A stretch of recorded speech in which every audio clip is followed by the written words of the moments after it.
আসসালামু আলাইকুম। 18তম শিক্ষক নিবন্ধনের ভাইবা বঞ্চিত ভাই বোনেরা, তো আজকে অনেকেই আপডেট জানতে চেয়েছেন এবং সারাদিন ব্যাপী বিকাল থেকে প্রচুর কল দিয়েছেন আমাকে আপডেটটি জানার জন্য। তো আজকের এই হাইকোর্টের রায়ের যে আপডেট আপনারা জানতে চেয়েছেন এবং এখান থেকে আমরা দেখেছি এবং রায়ের যে আপডেটটা হয়েছে এই সম্পর্কে আমরা অবগত রয়েছে এবং দেখেছি যারা আইসিটিতে আইসিটিতে রিড করেছিল, তো তাদের যে রায়ের যে আপডেটটা সেটা জানতে চেয়েছিলেন। কারণ আজকে 14ই জুলাই এই রায়টি কি হয়েছে অনেকেই বুঝতেছেন না, অনেকেই বুঝেছেন। তো এখানে বিভিন্ন গণমাধ্যম দেখেছি যে তারা তথ্য পেশ করেছে এবং গণমাধ্যমগুলি আমরা দেখেছি যে তারা বিষয়টি যারা ভাইবা বঞ্চিত রয়েছে তাদেরকে অবহেলা করে তারা বার্তাটি দিয়েছে আমরা দেখেছি। এবং দৈনিক শিক্ষা আসলে আমরা একটা জিনিস অ্যানালাইসিস করেছি, তারা যে প্রতিবেদনগুলি দেয় এনটিআরসি এর সাথে যোগাযোগ করে দেয়।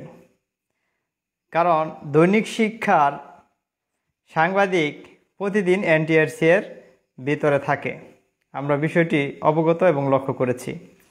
কাজেই এনটিআরসি এর নির্দেশে দৈনিক শিক্ষা কিন্তু তথ্য প্রকাশ করে যে কোনো সময় যে কোনো আপডেট, আমরা বিষয়টি অবগত রয়েছি। এর আগেও দেখেছি যে তারা যখন ইচ্ছা জাল সনদের তথ্য দিতে পারে, যখন ইচ্ছা জাল সনদদারীদের বেতনভুক্ত করতে পারে, এরকম আমরা কিছু তথ্য আমরা অ্যানালাইসিস করে দেখেছি এবং দীর্ঘদিন ধরে আমরা দৈনিক শিক্ষার তথ্যগুলি অ্যানালাইসিস করেছি।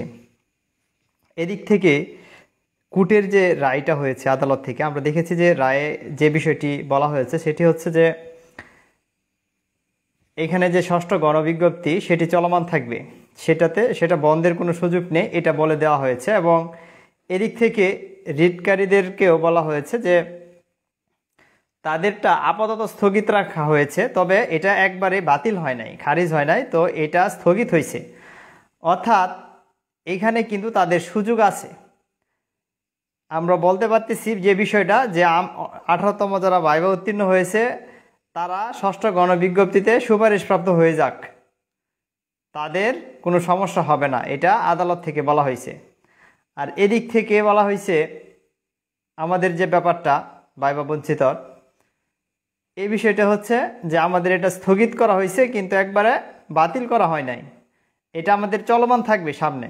অর্থাৎ সামনে আমাদের নতুন করে এটার কাজ হবে, প্রক্রিয়া হবে। অর্থাৎ এটা আমরা কবে রায় পাবো একজাক্ট সেটা আসলে সরাসরিভাবে বলতে পারতেছি না, যেহেতু আমরা আপনাদেরকে আগেই জানিয়েছিলাম বিষয়টি যে হাইকোর্টের রায় এটা আপনার 1 বছর, 5 বছর, 7 বছর, 10 বছর পর্যন্ত লাগার সম্ভাবনা থাকে।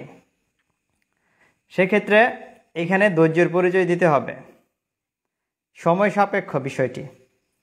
আশা করতেছি আমাদের যে বিষয়টি আপনারা ইতিমধ্যে দেখেছেন যে কোর্ট থেকে কিন্তু বিষয়টা একটা লং প্রসেসে যায় এবং লং প্রসেসের পরে একটা চূড়ান্ত রায় আসে। আমরা যেটা 15তমতে ফলো করেছিলাম, 15তমতে কিন্তু দীর্ঘ অপেক্ষার পর তারা সনদ পাইছিল। হ্যাঁ, এছাড়াও আমরা দেখেছি প্রায় তাদের সময় লেগেছিল প্রায় 5 বছরের উপরে বা এরকম কাছাকাছি, এরকম হতে পারে। আমরা যদি একটু দেখি আগের তাদের রায়গুলি তাহলে বুঝতে পারবো এরকম সময় লেগেছিল তাদের। সুতরাং আমরা যে বিষয়টি অবগত রয়েছি যে যারা ভাইবা বঞ্চিত আমরা রয়েছি, অ্যাটলিস্ট সকলকে যাতে সনদ দেওয়া হয় সেটা আবার পুনরায় বহাল রেখে আমাদের পরবর্তী কার্যক্রম চালিয়ে যেতে হবে, আমরা থমকে গেলে হবে না। এবং আমাদের আন্দোলনের যে ব্যাপারটা সেটা যদি আমরা বলি, আমাদের আন্দোলনে অনেক ঘাটতি ছিল, যে কারণে আমরা আসলে আন্দোলনের মাধ্যমে একজাক্ট সফলতাটা আনতে পারি নাই। কিন্তু আমাদের আন্দোলনটা যদি আমরা আরও আপডেট প্রসেসে করতে পারি এবং আমাদের ডিরেকশনটা যদি আরও আপডেট করতে পারি, তাহলে আশা করা যায় আমরা একদিন না একদিন সফল হব। আমাদেরকে তারা সনদ দিতে বাধ্য থাকবে, কারণ এনটিআরসি এর মতো এরকম দুর্নীতিবাজ প্রতিষ্ঠান আপনারা আর বাংলার মাটিতে আপনারা পাবেন না। ওরা কি পরিমাণ দুর্নীতি করতে পারে এটা আপনারা ধাপে ধাপে বুঝতে পারবেন। এবং 19তম প্রার্থীদেরকেও জানিয়ে দিয়েন যে তাদেরও দুঃসংবাদ রয়েছে সামনে। 19তমতে যারা আবেদন করবে প্রায় 95% প্রার্থী বাতিল হবে 19তম থেকে, অর্থাৎ তারা 5% নিবে, যেখান থেকে 2% নিয়োগ পাবে 19তমতে সারা বাংলাদেশ ব্যাপী 2%-এর কম নিয়োগ পাবে। আমি গ্যারান্টি দিয়ে দিলাম, আপনারা মিলিয়ে নিন দেখেন 2%ও টিকাবে না 19তমতে। কাজেই এইখানে আমাদের যে দাবিটা যে এনটিআরসি এর ভাইবা নেওয়ার প্রসেসটা বন্ধ করে দিতে হবে। ওদেরকে যদি ভাইবা নেওয়ার দায়িত্বটা কন্টিনিউ করানো হয় তাহলে আদৌ মেধাবী যাচাই করে শিক্ষক নিয়োগ বাংলাদেশে পসিবল হবে না। এটা আপনারা ধরে রাখতে পারেন, আমি গ্যারান্টি দিয়ে দিতে পারি। কাজেই আপনাদের মেইন যে ফোকাস সামনে যারা 19তম রয়েছেন তাদেরকে বলে দিবেন যে এনটিআরসি এর দ্বারা ভাইবা প্রক্রিয়াটা সম্পূর্ণ বৈষম্য করবে এবং এরা দুর্নীতি করবে ভাইবা ফলাফল নিয়ে। এরা যদি ভাইবা নেয় অনেক মেধাবী ধ্বংস হয়ে যাবে বাংলার মাটিতে। সুতরাং এনটিআরসি-কে আর ভাইবা নেওয়ার সুযোগ দেওয়া যাবে না যদি ওরা ভাইবা নেয়, যেহেতু ওরা রিটেন মার্ক কখনোই তদন্ত করে না। আপনি রিটেনে যদি 100-তে 100 পান আর আপনি যদি ভাইভাতে আপনাকে যদি ভালো না লাগে আপনাকে জীবন উত্তীর্ণ করাবেন ওরা। অর্থাৎ এইখানে আপনার তাদের ভালো লাগতে হবে, যারা ভাইবা নিতে আসবে বা তাদের যদি ভালো না লাগে আপনার জীবন উত্তীর্ণ হবেন না। বিষয়টা আপনি মিলিয়ে নিয়েন। যারা 100-তে 95 পাবেন তাদের সকলকে ফিল করানো হবে যদি তার মন মতো ভাইভাতে তারা মন মতো প্রার্থী বুঝে না আসে। অর্থাৎ এইখানে আমরা যে বিষয়টি অবগত রয়েছি যে এনটিআরসি এর ভাইবা প্রসেসটা আসলে আমরা দেখলাম, এইবার থেকে বুঝতে পারলাম জিনিসটা যে এটা তাদের একটা মন গড়া ফলাফল তারা তৈরি করে ভাইভাতে, এবং প্রার্থীদের মেধাবী প্রার্থীদের ফিউচার তারা অলরেডি নষ্ট করে দিচ্ছে। যাদের বয়স শেষের দিকে রয়েছে, যাদের শিক্ষক হওয়ার স্বপ্ন ছিল এনটিআরসি ধ্বংস করে দিয়েছে।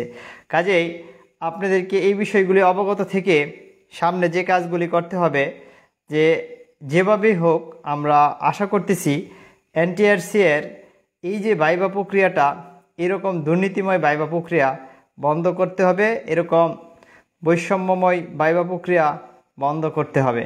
সাধারণ প্রার্থী যারা রয়েছে তারা দেখা গেছে যত মেধাবী থাকুক না কেন তারা পরবর্তীতে আর এনটিআরসি এর দ্বারা শিক্ষক হওয়ার স্বপ্ন পূরণ করতে পারবে না, এটা আপনি ধরে রাখতে পারেন। কাজেই সকল প্রার্থীদেরকে বলবো এখানে আমরা যদি সামনে জোরালো আন্দোলনের মাধ্যমে আমাদের দাবি আদায় করতে না পারি সেক্ষেত্রে আমাদের আরও কঠিন হয়ে পড়বে। কাজেই সকলকে বলতে চাই যে আমাদের সামনে নতুন যে প্ল্যান রয়েছে আমরা সেই প্ল্যান অনুযায়ী আগানোর চেষ্টা করব। আমরা দেখি এই বিষয়টি নিয়ে আবার নতুন করে চিন্তা ভাবনা করব সামনে কি করা যায়। তো সেই অনুযায়ী আমরা পরবর্তী আপডেট আপনাদেরকে জানিয়ে দেব ইনশাআল্লাহ। আসসালামু আলাইকুম।